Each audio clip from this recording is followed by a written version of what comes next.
Hello everyone, स्वागत है आपका अपने channel let's study about drugs में। तो कैसे हैं आप सभी लोग। आई होप आप सभी बहुत अच्छे होंगे। आज से हम स्टार्ट करने वाले हैं अपना बी फार्मा थर्ड सेमेस्टर का फार्मास्यूटिकल माइक्रोबायोलॉजी सब्जेक्ट, जिसकी यूनिट 1 है हमारी इंट्रोडक्शन ऑफ माइक्रोबायोलॉजी। तो बने रहिए वीडियो में हमारे साथ, और इसके नोट्स हमने आपको टेलीग्राम चैनल में प्रोवाइड कर दिए हैं। इस लेक्चर में हम कवर करेंगे introduction, history, scope and branches, या फिर उसकी इंपॉर्टेंस क्या है वो हम यहाँ पर कवर करेंगे। इंट्रोडक्शन से अगर हम स्टार्ट करें तो माइक्रोबायोलॉजी हमारे 3 ग्रीक वर्ड से मिलकर बनी हुई है। एक तो माइक्रोस, बायोस एंड लोगोस। माइक्रोस का मतलब स्मॉल, बायोस मतलब लाइफ एंड लोगोस मतलब साइंस। अगर इन वर्ड्स को हम साथ में लें तो माइक्रोबायोलॉजी एक ऐसी साइंस है जिसमें हम बहुत ही जो छोटे छोटे हमारे ऑर्गेनिज्म होते हैं, लिविंग ऑर्गेनिज्म, हम उनकी स्टडी यहाँ पर करते हैं। Microbiology is the science that deals with the study of micro organism. Microbiology एक ऐसी साइंस है, एक ऐसा पार्ट है साइंस का जिसमें हम माइक्रो ऑर्गेनिज्म की स्टडी करते हैं। माइक्रो ऑर्गेनिज्म्स क्या है वो हम समझते हैं यहाँ पर। Micro organisms are very small that can not be seen by naked eyes. Micro organism जो होते हैं, नाम से ही पता चल रहा है कि माइक्रो मतलब बहुत ज़्यादा छोटे। ये बहुत छोटे होते हैं जिनको हम अपनी नॉर्मल आइज से देख नहीं सकते हैं, हम इन्हें माइक्रोस्कोप के थ्रू समझते हैं या देखते हैं। दे आर जनरली 1 mm और लेस इन डायमीटर। इनका जो साइज होता है वो 1 mm से भी मैक्सिमम कम होता है। And it includes organism such as algae, fungi, viruses, bacteria and protozoa. और माइक्रो ऑर्गेनिज्म के अंदर हमारी कौन कौन सी कैटेगरी आएंगी? Algae, fungi, viruses, bacteria and protozoa. इनकी स्टडी हम माइक्रो ऑर्गेनिज्म के अंदर ही करते हैं। अब हम देखेंगे जो भी माइक्रोबायोलॉजी है उसकी हिस्ट्री क्या है।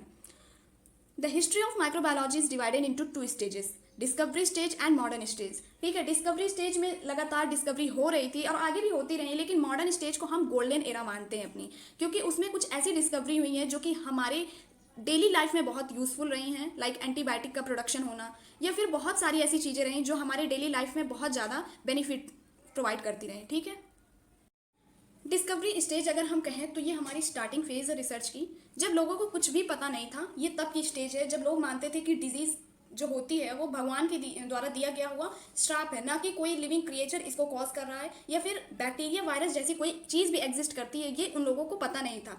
तब हमारे आए एरिस्टोटल जी, जिन्होंने डिस्क्राइब किया living and non living organisms, कि जो भी लिविंग और नॉन लिविंग ऑर्गेनिज्म हैं वो क्या होते हैं, और उनको डिफ्रेंशिएट किया, उनको अलग अलग पार्ट में डिवाइड किया।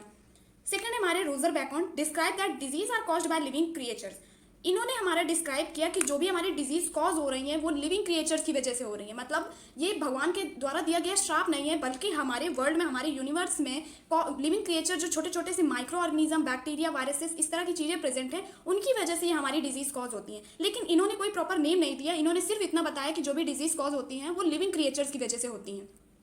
फिर आए हमारे Fracastorius in 1546, describe that communicable diseases were caused by living agents called as germs. इन्होंने प्रॉपर नेम दिया उन लिविंग एजेंट्स का, उन लिविंग क्रिएचर्स का, कि जो भी डिजीज हमारी कॉज हो रही है। इन्होंने बताया कम्युनिकेबल डिजीज। कम्युनिकेबल डिजीज वो डिजीज होती हैं जो एक पर्सन से दूसरे पर्सन में इजिली हमारी बॉडी फ्लूइड के थ्रू, ब्लड के थ्रू स्प्रेड हो जाती है। जैसे हम एग्जाम्पल लेते हैं अभी करंट का कोविड-19, कोरोना वायरस। इसमें क्या है कि ये हमारी कम्युनिकेबल डिजीज में ही आती हैं, और इसमें एक पर्सन से दूसरे पर्सन ये इजीली हमारी स्प्रेड हो जाती थी। ऐसी डिजीज हमारी कम्युनिकेबल डिजीज होती हैं, और ये किसके थ्रू? लिविंग एजेंट जम्स के थ्रू हमारे एक दूसरे में स्प्रेड होती हैं। तो इन्होंने एक प्रॉपर नेम दिया उन लिविंग क्रिएचर्स को, उन लिविंग एजेंट्स को। Antony van Leeuwenhoek was the one who observed microorganisms using a microscope of his own design and made one of the most important contribution to biology. ये जो scientist रहे, इन्होंने सबसे important contribution हमारे microbiology में या biology part में किया। क्यों किया? क्योंकि अभी तक जितनी भी चीज़ें बताई गई वो हम कह सकते हैं कि प्रॉपर मतलब उन्होंने माइक्रो ऑर्गेनिज्म को देखा नहीं था, क्योंकि ये माइक्रो ऑर्गेनिज्म हम माइक्रोस्कोप के थ्रू देख सकते हैं, और पहले तो माइक्रोस्कोप जैसी कोई चीज़ थी नहीं। तब ये साइंटिस्ट हमारे आए जिन्होंने माइक्रो ऑर्गेनिज्म को प्रॉपर ऑब्जर्व किया, उन्होंने देखा, उन्होंने अपनी डिज़ाइन ही किया, एक माइक्रोस्कोप को डिज़ाइन किया, खुद से ही बनाया, और उससे माइक्रो ऑर्गेनिज्म जो भी होते हैं हमारे, उनको देखा और उनको प्रॉपर समझा कि आखिरकार ये कितने छोटे होते हैं और कैसे होते हैं।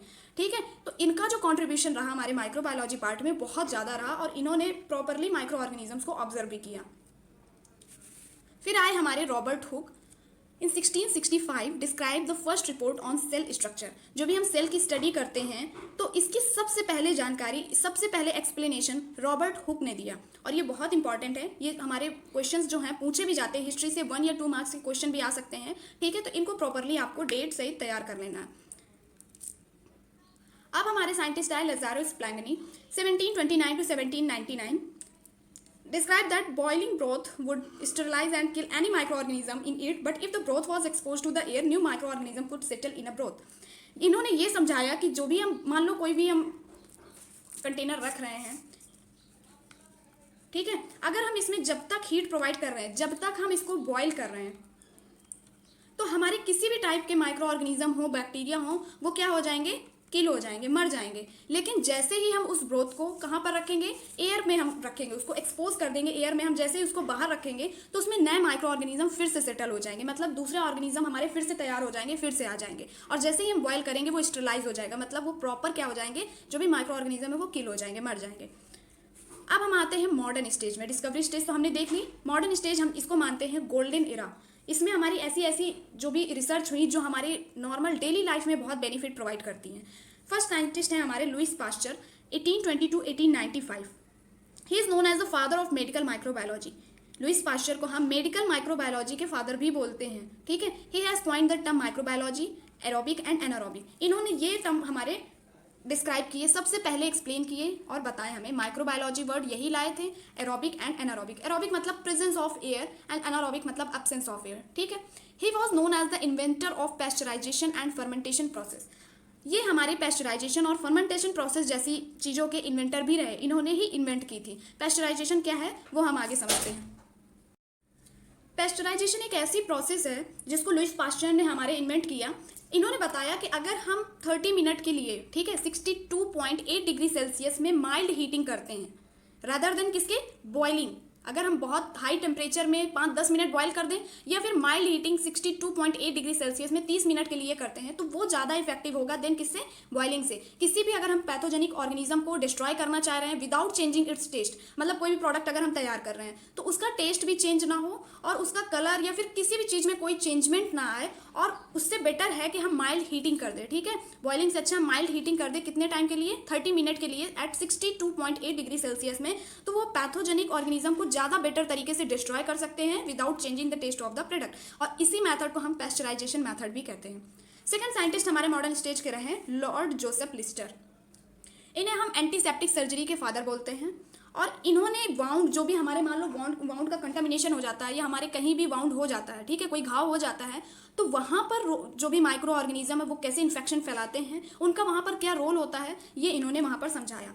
ही developed the method of destroying micro organism in the operation theatre by spraying a fine mist of carbolic acid. यहाँ पर हम लिख देते हैं कार्बोलिक एसिड। इन्होंने डेवलप किया माइक्रो ऑर्गेनिज्म को ऑपरेशन थिएटर में कैसे, हमारे जब कोई भी पेशेंट को ऑपरेशन होता है तो वहाँ पर क्या होता है, पहले तो ऑपरेशन थिएटर में जितने भी माइक्रो ऑर्गेनिज्म प्रेजेंट है उन्हें हमें हटाना होगा। तो इन्होंने डेवलप किया मेथड कि हम कैसे वहाँ पर माइक्रो ऑर्गेनिज्म को हटाएंगे। या फिर वाउंड का जो इन्फेक्शन हो जाता है तो वहाँ पर फिनॉल हम यूज़ करते हैं, तो इन्होंने ही वहाँ पर वो चीज़ें डेवलप की थी। अब आते हैं हमारे Robert Koch 1893 to 1910।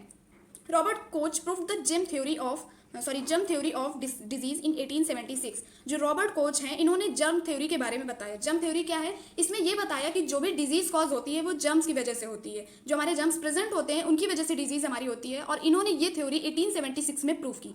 He developed method to obtain pure culture of micro organisms. जो भी हम माइक्रो ऑर्गेनिजम्स की ग्रोथ के लिए हम प्योर कल्चर तैयार करते हैं, ऑब्टेन करते हैं, ये मेथड भी इन्होंने ही डेवलप किया। इन्होंने अपने 4 पोस्टुलेट्स भी दिए। वो पोस्टुलेट्स हमने यहाँ पर मेंशन नहीं किए हैं और हमने उतना नोट्स आपको बनाया है जितना आपको एग्जाम पॉइंट ऑफ व्यू से सफिशिएंट हो सके, ठीक है। तो उन्होंने 4 पोस्टुलेट्स हमें दिए जो कि relationship of any micro organism with the disease it causes. उन्होंने माइक्रो ऑर्गेनिज्म और माइक्रो ऑर्गेनिज्म से रिलेटेड जो भी डिजीज कॉज हो रहे हैं उनके बीच का रिलेशनशिप बताया उन्होंने उन 4 पोस्टुलेट्स में।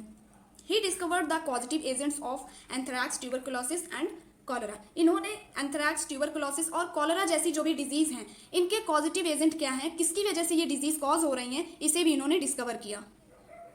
इसके बाद हमारे आए पॉल इनरिच 1854 to 1950। इन्होंने कीमोथेरेपी टर्म को कॉइन किया। मतलब इन्होंने जो कीमोथेरेपी वर्ड है उसको सबसे पहले बताया। कीमोथेरेपी मतलब use of chemical to kill micro organism और पैथोजन।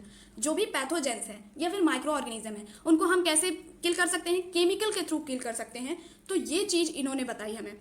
इसके लिए कीमोथेरेपी वर्ड हम यूज़ करेंगे, ठीक है। He discover the treatment of syphilis by using arsenic. Arsenic का यूज़ करके सिफिलिस जैसी डिजीज़ को ये हम ट्रीटमेंट कर सकते हैं, इन्होंने ही डिस्कवर किया।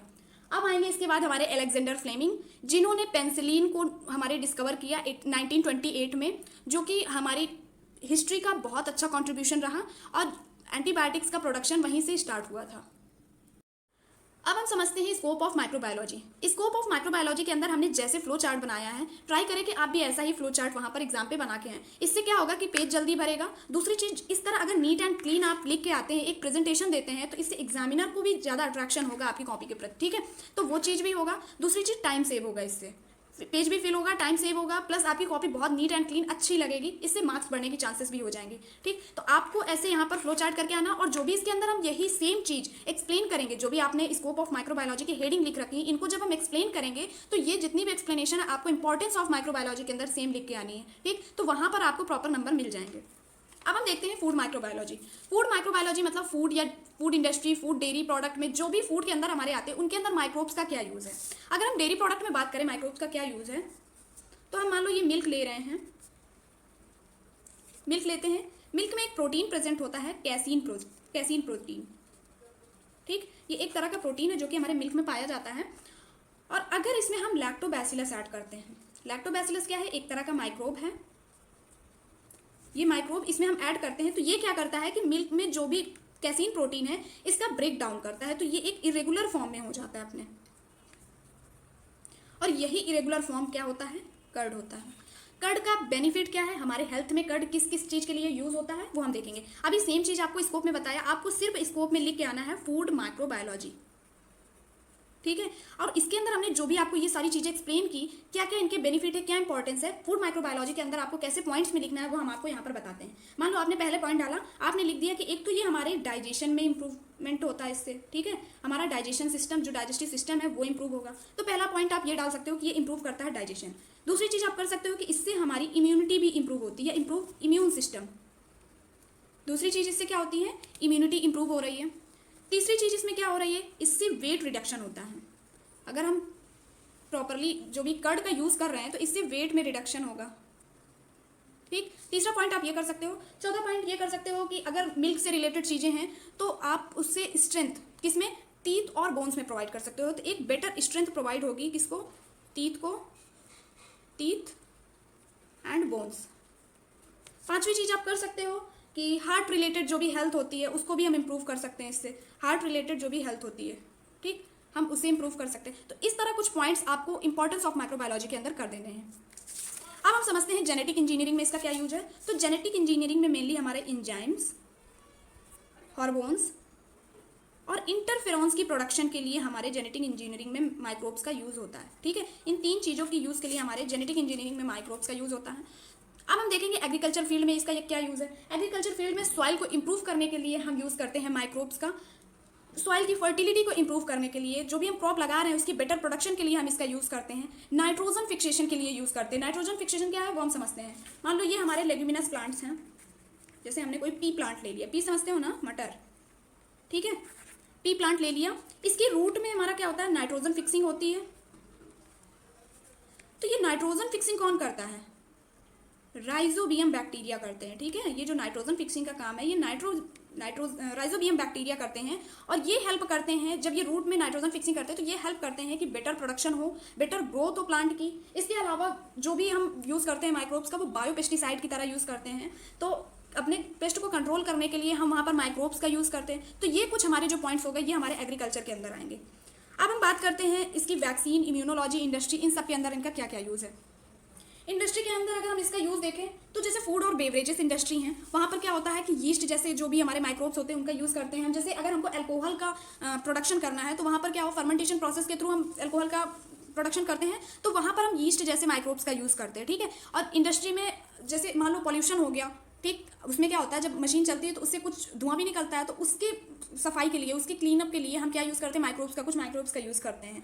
वैक्सीन एंड इम्यूनोलॉजी, वैक्सीन्स के प्रोडक्शन के लिए भी हम माइक्रोब्स का यूज़ करते हैं। तो एक तो ये पॉइंट हो गया। मेडिकल एंड फार्मास्यूटिकल फील्ड में क्या होगा कि मेडिसिन्स को बनाने के लिए, बहुत सारी मेडिसिन्स को बनाने के लिए हमारी माइक्रोब्स का यूज़ होता है। फार्मास्यूटिकल फील्ड में जैसे फार्मास्यूटिकल इंडस्ट्री है, वहाँ पर हम क्या करते हैं कि जैसे एंटीबायोटिक का प्रोडक्शन हो रहा है, तो ये हमारे क्या हो रहा है, हमारे बैक्टीरिया से हो रहा है, ठीक है। तो कुछ ऐसे हमारे माइक्रोब्स प्रेजेंट होंगे जिनसे हम क्या कर रहे हैं, अपने बेनिफिट वाली चीज़ें हम यूज़ कर रहे हैं। जैसे हम एंटीबायोटिक्स का प्रोडक्शन कर रहे हैं, पेनिसिलिन का प्रोडक्शन कर रहे हैं, जितना भी इसी के अंदर आता है एंटीबायोटिक के अंदर। तो इस तरह के प्रोडक्शन के लिए हम लोग मेडिकल और फार्मास्यूटिकल फील्ड में माइक्रोब्स का यूज़ करते हैं। इकोलॉजी एंड इन्वायरमेंट में हम क्या करते हैं, जैसे इकोलॉजी एंड इन्वायरमेंट की अगर हम बात करें तो बैक्टीरिया जो होते हैं वो एज अ डिकम्पोजर की तरह काम करते हैं। डिकम्पोजर मतलब जो भी, जैसे मान लो हमारे रोड में कोई भी चीज़ खत्म हो गई, ठीक है, कोई एक्सीडेंट हो गया किसी जानवर का, तो वहाँ पर क्या होता है, बैक्टीरिया वहाँ पर डिकम्पोजर का काम करेंगे, उनको धीरे धीरे वहाँ से खत्म कर देंगे, खा लेंगे, ठीक है। जिससे क्या होगा कि गंदगी नहीं फैलेगी, बीमारियाँ नहीं आएंगी तरह तरह की, ये सारी चीज़ें हो जाएंगी।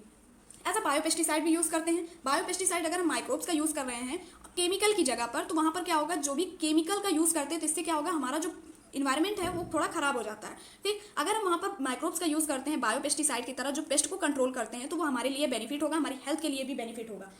और हम इसको पॉल्यूशन को क्लीन करने के लिए या टॉक्सिक वेस्ट को रिमूव करने के लिए हम इसका यूज़ करते हैं, बैक्टीरिया का। इसके अलावा हम मेडिकल फील्ड में और भी इसके यूजेस हैं। अगर हम मेनली फार्मेसी में पढ़ रहे हैं तो मेडिकल फील्ड में इसका एक ये भी यूज़ है कि अगर हम बैक्टीरिया या माइक्रोब्स के बारे में अच्छे से स्टडी करते हैं, तो जो भी हमारी डिजीज़ होती हैं माइक्रोब से रिलेटेड या फिर इन सब माइक्रो ऑर्गेनिज्म से रिलेटेड, हम इनको प्रॉपर डायग्नोज कर सकते हैं। इनकी अगर हम मॉर्फोलॉजी को अच्छे से स्टडी करें, इनके बारे में अगर अच्छे से जान जाते हैं, तो हम क्या कर सकते हैं, डिजीज़ को प्रॉपरली डायग्नोज कर सकते हैं, प्रिवेंट कर सकते हैं, ट्रीट कर सकते हैं, ठीक। तो ये इसके कुछ स्कोप थे हमारे माइक्रोबायोलॉजी के। अब हम देखेंगे माइक्रोबायोलॉजी की ब्रांचेस। अब हम देखते हैं ब्रांचेस ऑफ माइक्रोबायोलॉजी। अगर हम ब्रांचेस ऑफ माइक्रोबायोलॉजी में डिवाइड करें तो दो ब्रांच में हम डिवाइड कर सकते हैं, एक तो प्योर माइक्रोबायोलॉजी, एक हमारी अप्लाइड माइक्रोबायोलॉजी। प्योर माइक्रोबायोलॉजी में हमने कुछ टॉपिक रिलेट कर रखे हैं, bacteriology, mycology, protozoology, nematology, immunology, virology, इस तरह की चीज़ें हैं। और अप्लाइड माइक्रोबायोलॉजी में जहाँ पर भी हमारी माइक्रोबायोलॉजी अप्लाई हो रही है, जहाँ इसका यूज़ है, वो हमारी होती है अप्लाइड माइक्रोबायोलॉजी। जैसे pharmaceutical microbiology, medical microbiology, industrial, food, environment, veterinary, arrow, agriculture, ये सारी चीज़ें आप देख लेना। इनको अगर हम एक्सप्लेन करें तो ब्रांचेस ऑफ माइक्रोबायोलॉजी, बैक्टीरियोलॉजी क्या है। बैक्टीरियोलॉजी मतलब जहाँ पर हम बैक्टीरिया की स्टडी करते हैं, बैक्टीरिया से रिलेटेड जो भी स्टडी करते हैं वो हमारी बैक्टीरियोलॉजी हो जाएगी।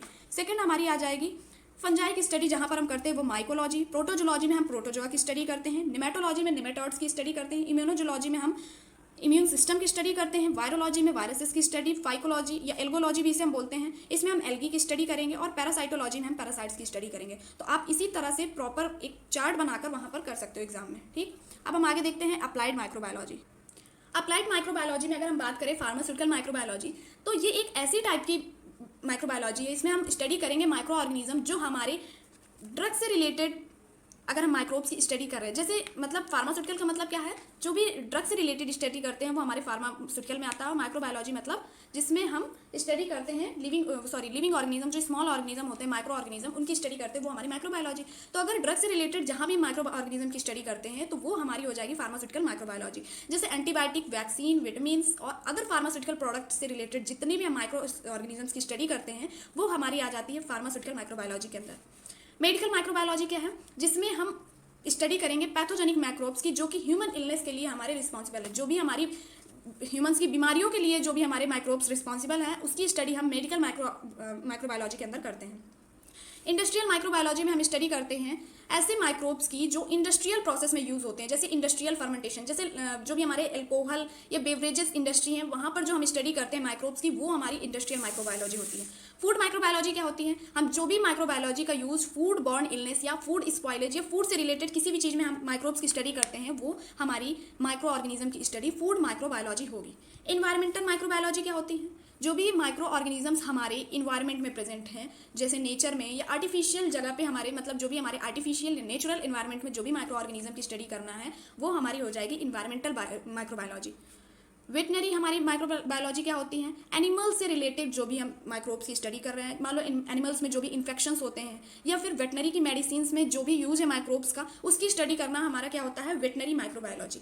एग्रीकल्चर माइक्रोबायोलॉजी क्या है, जिसमें हम प्लांट रिलेटेड माइक्रोब्स की बात करें। प्लांट रिलेटेड माइक्रोब जैसे कि राइजोबियम बैक्टीरिया की बात की हमने, तो वो क्या है, प्लांट रिलेटेड माइक्रोब है। ये प्लांट डिजीजेस से रिलेटेड जो भी हमारे माइक्रोब्स हैं उनकी स्टडी करना हमारा क्या होता है, एग्रीकल्चर माइक्रोबायोलॉजी। इसके आगे हमारा जो इंपॉर्टेंस ऑफ माइक्रोबायोलॉजी का टॉपिक है वो हमने आपको पहले ही स्कोप में समझा दिया है, आपको प्रॉपर एक्सप्लेनेशन दे दिया है, सिर्फ वही एक्सप्लेनेशन आपको एग्जाम में करके आना है, ठीक है। और अगर आपको कोई भी प्रॉब्लम आती है तो हमने आपको नोट्स टेलीग्राम चैनल में प्रोवाइड कर दिए हैं, तो आप लोग वहाँ से हमारे नोट्स को प्रॉपर PDF फॉर्म में देख सकते हैं, ठीक है। आप चाहें तो उस नोट्स को लिख लें या फिर PDF फॉर्म में आप उनको निकलवा भी सकते हैं। इसके आगे हम फर्दर कंटिन्यू करेंगे नेक्स्ट लेक्चर में। तो मिलते हैं नेक्स्ट लेक्चर में and thanks for watching the video.